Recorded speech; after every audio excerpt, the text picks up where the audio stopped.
Welcome to Mayor Brown's podcast series, Credibly Challenged. This podcast focuses on risk management issues for financial institutions of all sizes, particularly those in the banking sector. My name is Matt Bazance, and I am a partner in Mayor Brown's Financial Services Regulatory and Enforcement practice. Joining me today is Scott Buckalew, Chief Risk Officer of Selene Finance, a specialty loan servicer. On today's program, we'll talk about some of the issues that newer organizations face as they mature their risk governance frameworks, and also some of the specialized risk issues that newer lawyers and other risk professionals may face as they come up through the ranks. Thank you, Scott, for being on today's program. My pleasure. Yeah. So to get started, how did you get involved in risk management? Well, I started my career and spent a significant amount of time in auditing, both public accounting and internal auditing. And this was a great experience. It provided a strong foundation in testing and monitoring and a great understanding of control, design, and execution. I was able to observe firsthand the impact that poorly designed and/or poorly executed processes can have on business operations. I really enjoyed that time I spent in auditing and believe that it gave me a really strong foundation for my journey in risk management. So would you recommend starting in risk management or like you did moving over from something like auditing? Great question. Let me say, as a bit of public service announcement, I think risk management is great experience for people in every industry, especially in financial services. I think broad experience in multiple roles is a great benefit to people that are risk managers and having experience performing other responsibilities, managing operational roles, dealing with customers that are struggling to make a payment, learning about programs that can help them and the tools that are available. That said, I believe experience outside risk management helps a person to develop a broader business perspective and understand how departments interact, how those departments rely on one another. And all of this can help accelerate a person's growth within risk management and the impact and value they have for the organization. Interesting. And it sounds like risk management deals a lot day to day with many other parts of the business, the front line and also senior management, and that as you move up the chain, particularly in risk management, how those relationships with other functions or other parts of companies that you've worked in changed or grown? My experience has been over the past few years, the relationships with risk management and the business have definitely improved. They've grown stronger and I would say much more integrated over those years. So let me touch on and explain what I mean by that. So early in my career, I don't think risk management was as integrated as it is now. In the past, the organization was engaged when there was a specific need during the scope of a risk assessment or a question came up. If the business needed help, they usually reached out to a person that they knew in the compliance department, a primary point of contact if they had questions about a specific law or regulation, or if they had a question about a recent process redesign. Before, even if risk management was performing assessments in a particular area of the business, they would have to ask for most of the data, and in many cases, it would take days or maybe a week. Now, today, many of the risk managers in Selene and I think in many large institutions have access to most of what they need to perform the scope of their role. A lot of the business reporting is available. There's GRC systems that capture risks and findings, and in many cases, risk management resources participate in some cases daily, but weekly and monthly business meetings and forums to provide insight and comment on risk and controls. I think today the relationship between risk management is much more of a partnership. It sounds like it's grown not only to be independent in mindset, but also independent in capabilities and self-executing. I would agree. So with that kind of growth can sometimes come some ossification, and so as you've seen risk grow into this more capable function, more resource with its own data, its own systems. How do you stay engaged, stay in touch, connect with the business on a day-to-day basis, get their data, really avoid becoming the walled garden that larger or much more established companies have been written about in many books? Well, I think that's a challenge that many risk management organizations face. And I think one key component is, building and maintaining great relationships. So, we align our risk managers with key leaders in the business. I meet regularly with my peers to discuss, their business and the risks. I participate in several weekly meetings on operations and monthly results meetings. We have risk managers assigned to key projects and initiatives, and their interaction with the business, both builds relationships. They understand how the business works, and I think the business sees the risk management organization as an important advisor that can provide counsel to the business. Now, we have to also be focused on our independence. So there's some things that we can't do. Now, while we can read policies and procedures, we don't provide approval to those. If we look at process designs, we may provide counsel or guidance, but we don't approve process designs. But I think that engagement with the business, alignment of our risk managers with leadership, really helps us avoid being referred to as them, and having a strong partnership with the business and to add value to the work that they're doing. And now it sounds like your current organization is laser focused on a specific product set around loan servicing and things related to that. And in some of your prior roles, it was in much larger organizations with a more diversified product set. Is the independence, is maintaining that independence, that mindset, more difficult when you have a fewer products because you're much closer to them? Everyone in risk is intimately familiar with the products. Is that something that as you've shifted organizations, you've had to adjust how you think about maintaining independence? Well, that's a fair question. My thought is that we are independent. The limited number of products servicing, now, within servicing, we do have a variety of products that we service. We look to grow and develop new relationships with great companies, and so we're working on that all the time here at Selene Finance. But, let me kind of speak to, I think independence is in large part reliant upon the organizational hierarchy and the reporting structure. As the Chief Risk Officer, I have the compliance and operational risk and also the third line of defense, internal audit, reporting to me. Now, my reporting aligns to the Chief Executive Officer. I participate at no less than quarterly with the audit committee of the board, and I'm also engaged frequently with the risk committee of our parent company. So those alignments, the reporting, the engagement with those organizations help to maintain independence, but I don't feel that we've had cases where there's been a question upon our independence. We are laser focused. Our risk management team is very knowledgeable of the services that we provide, the products that we service, as well as our tools to ensure compliance with Fed and state regulations. When we roll out new processes, we roll out new products and services, we engage our legal team on any new requirements that may be needed. We advise the business on process design, and then we will eventually, perform independent testing on that.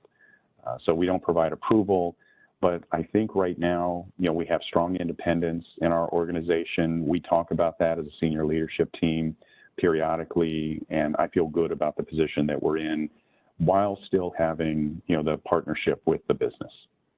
Right. That's good to hear. That's very positive to hear. Speaking of the business side of things, one comment I often get as a lawyer is that I need to remember that the business is there to make a profit, and me saying no to everything they bring forward, that's not really helpful. Even a no but is more helpful than a no, and thinking about practical solutions so that the business can move forward, they can increase their earnings, they can, you know, do what the company name says they're supposed to do. And so they look to lawyers to add value beyond just writing a memo or giving an opinion.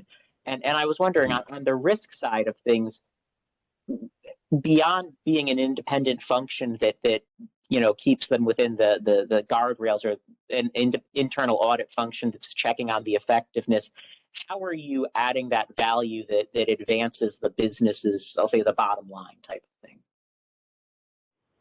Well, good question. And, Matt, a little bit like you've commented on there, I think there are some hard no's that I would give as the chief risk officer on certain practices, certain decisions, but there are a lot of things that there are solutions to.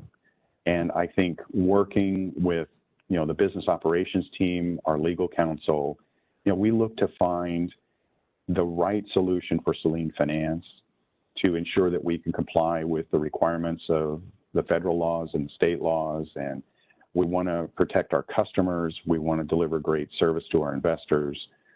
So it's all about finding, that right balance. I think that looking at, the value that we add, we have a strong network across our risk management team and through the industry. And so we're able to reach out to our partners in other firms and talk to them about how they may be solving solutions, or even, the vendors that they may be working with and why they like that particular vendor, or the experience they've had if we're looking to vet a new vendor to provide service to Selene Finance. So I think, that network and our experience is very beneficial. Again, helping to try and solve what we need to do to make sure our processes are compliant, our customers are protected, and we're delivering great service. So I think one that sometimes gets a little overlooked is that we look at risk management within Selene Finance as a opportunity to transition talent into the business. So after a period of time, we've had some of our employees decide they want to go work in the servicing portion of the business. They might want to work in Law Smith, and they bring a really strong risk management mindset to that role, and help make it better and help ensure that risks and controls are effective. That's great, and that's consistent with even some of what I see of lawyers making the transition from law firms. When they go in-house, they're not just going to general counsel, they're going into risk functions, they're going into embedded business controls on things. Some even go into things like trading desks, which those people, the fact they can go to law school and do the kind of quantitative things is always amazing to me. But yeah, that is a great way to think about it on that continuum of building the team, relying on the team's experience, contacts, and then also deploying the team even after they leave the risk function. That's a great way to think about it. After they've now moved in and they've become a great Law Smith manager, and now you have to fill a role in risk.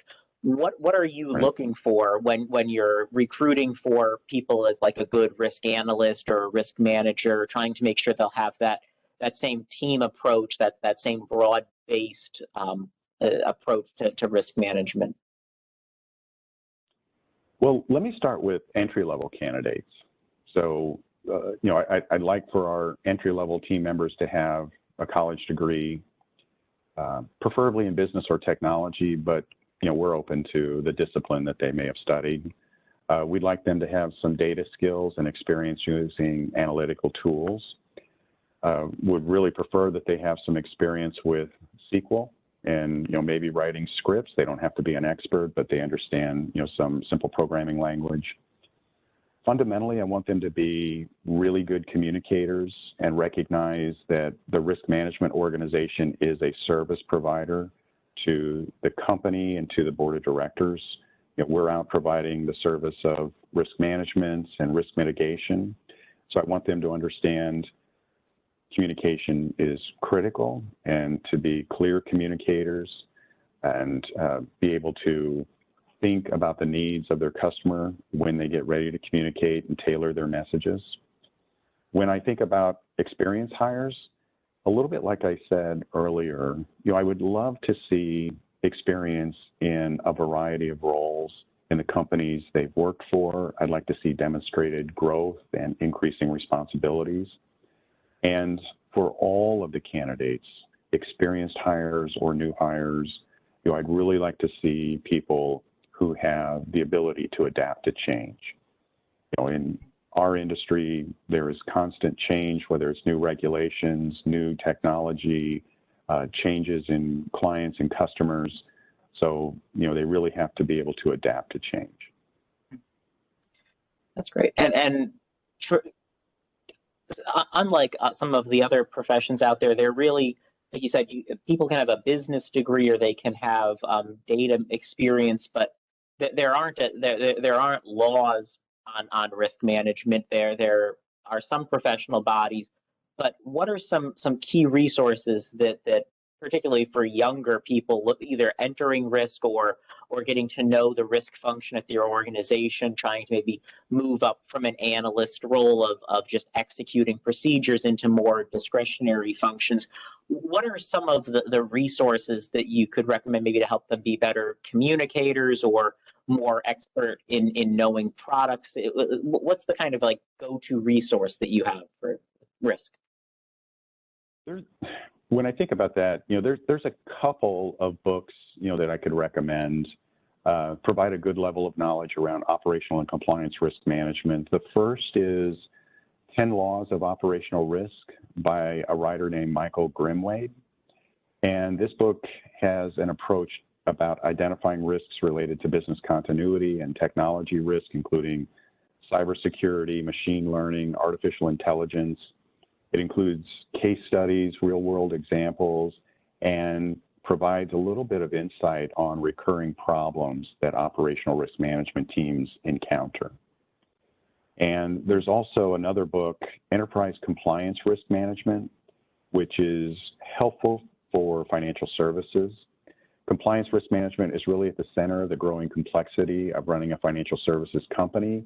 And this book looks at the proactive risk management approach and how it is a powerful tool for any business to develop and implement. For continued development, I would say becoming a member of the American Bankers Association, and eventually, after you have a few years of experience in risk management, pursuing a certification.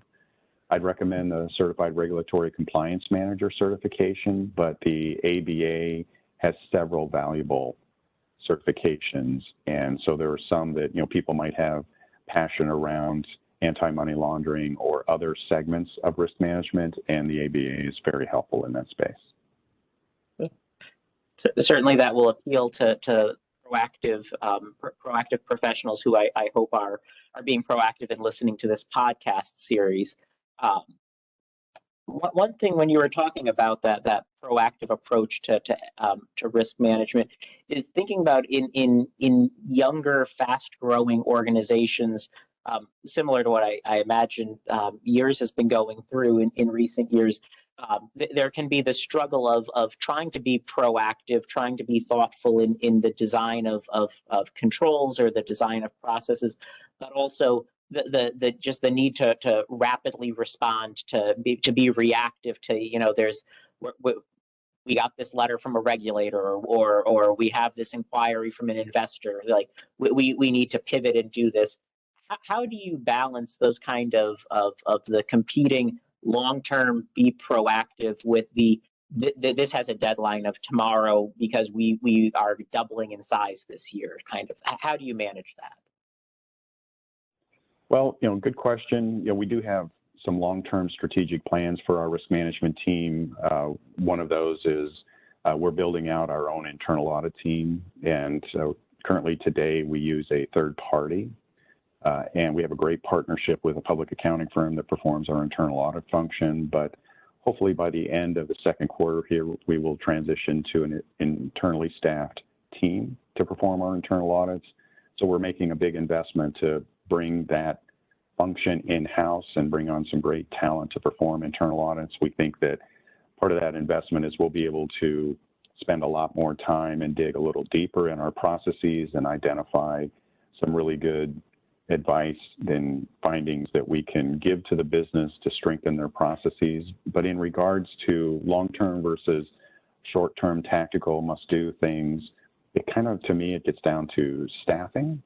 And so we go through a budget process like every company, and that gets refreshed periodically. And we know, growth projections of our portfolio and our respective teams in the business, and as well as the vendors we use. And so we know what we need to do for staffing in order to manage our risk profile for the activities that we perform in-house. With that said, we have to make decisions sometimes to delay and redirect either staff or funding to focus on things that might need attention right now, hiring people to develop technology solutions versus hiring people to perform more testing. So we try to make those in a grounded and thoughtful way. And we'll look at our budget and staffing every quarter.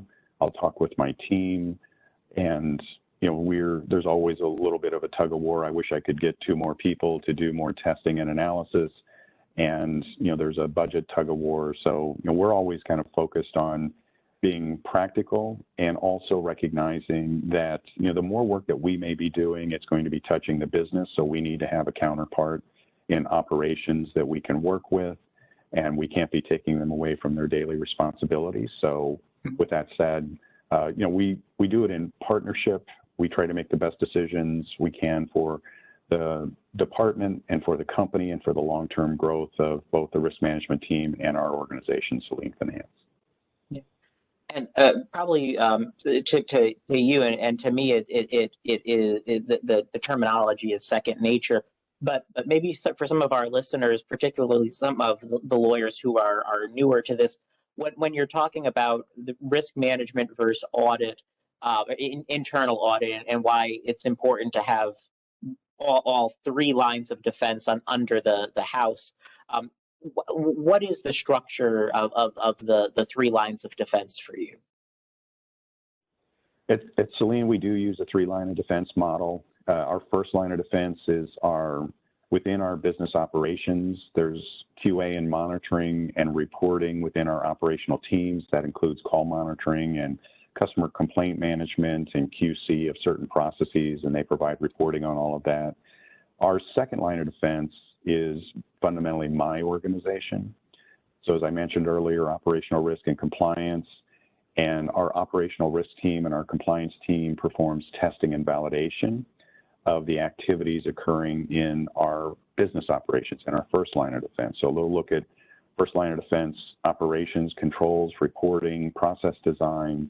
They'll provide, reporting on that, opportunities that may need to be addressed, findings that we may have identified.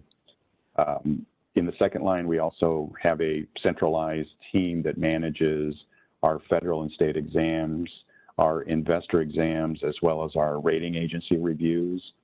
And, this team helps us to prepare, compile information. They manage the interaction with our Fed and state exam teams, and that's important to have that centralized for us. We make sure we have great control over that. And then in the third line, as you mentioned, third line is our internal audit team. And as I mentioned, we've had a great partner, and they'll continue to be a partner with us. This vendor we've been very pleased with. They brought some great talent to help us for the past 2+ years to perform internal audits. But as I mentioned, we see a great advantage to building out our own team. We can deepen the knowledge of the processes and the relationships that we will build with our organization And also, because we are, physically co-located, we'll be much more aware of changes. We'll have a bit more flexibility in adjusting our audit plan. So the third line of defense is our internal audit team, and really looking forward to having that team internally staffed here shortly. Good. And one comment I sometimes hear from risk managers is that they feel that internal audit is second guessing them, or is it internal audit is more substituting its judgment. It's not just looking at effectiveness, but it's starting to say, well, here's how we think you should be doing a risk assessment, or why didn't you identify these controls in this way. As you're building out the internal audit function, how are you defining things in a way to try to minimize that second guessing? Yeah, that's a good question, and I don't want to lean too heavily, but I think working together to thoroughly ground all the findings is very, very important. To have, in this case, as you're talking about this example, the second line team working with audit to go through, talk about the grounding of any finding it might be. Now, most findings are going to be pretty black and white, as opposed to this example where you're talking about interpretation. But where there is a case that there is maybe an observation or recommendation on how to do something better, I think that's valuable. And I think that, we at Selene are open to that feedback. We want to take it, consider it. We're looking for evidence about, the impact that it may have, and want to work with audit to both maintain the relationship and not overlook advice and counsel they're providing. I don't think if it is interpretation and through the grounding exercise, we don't find exceptions, that it would be considered a finding, but I think it's definitely an opportunity that needs to be investigated and thoroughly researched. And if we find that the counsel is the item that the internal audit team has identified is valid, then I think we should move forward and implement that type of change. And I want to give a wide berth to the internal audit team, because that it's hard work, their independence and their review of the entire company. So I want to give great credence to the things that they identify. That is great to hear. That is a very collaborative mindset, and so it sounds like it must be a pretty smooth place within Selene with that kind of collaboration. Scott, I want to thank you today. We'd like it to be.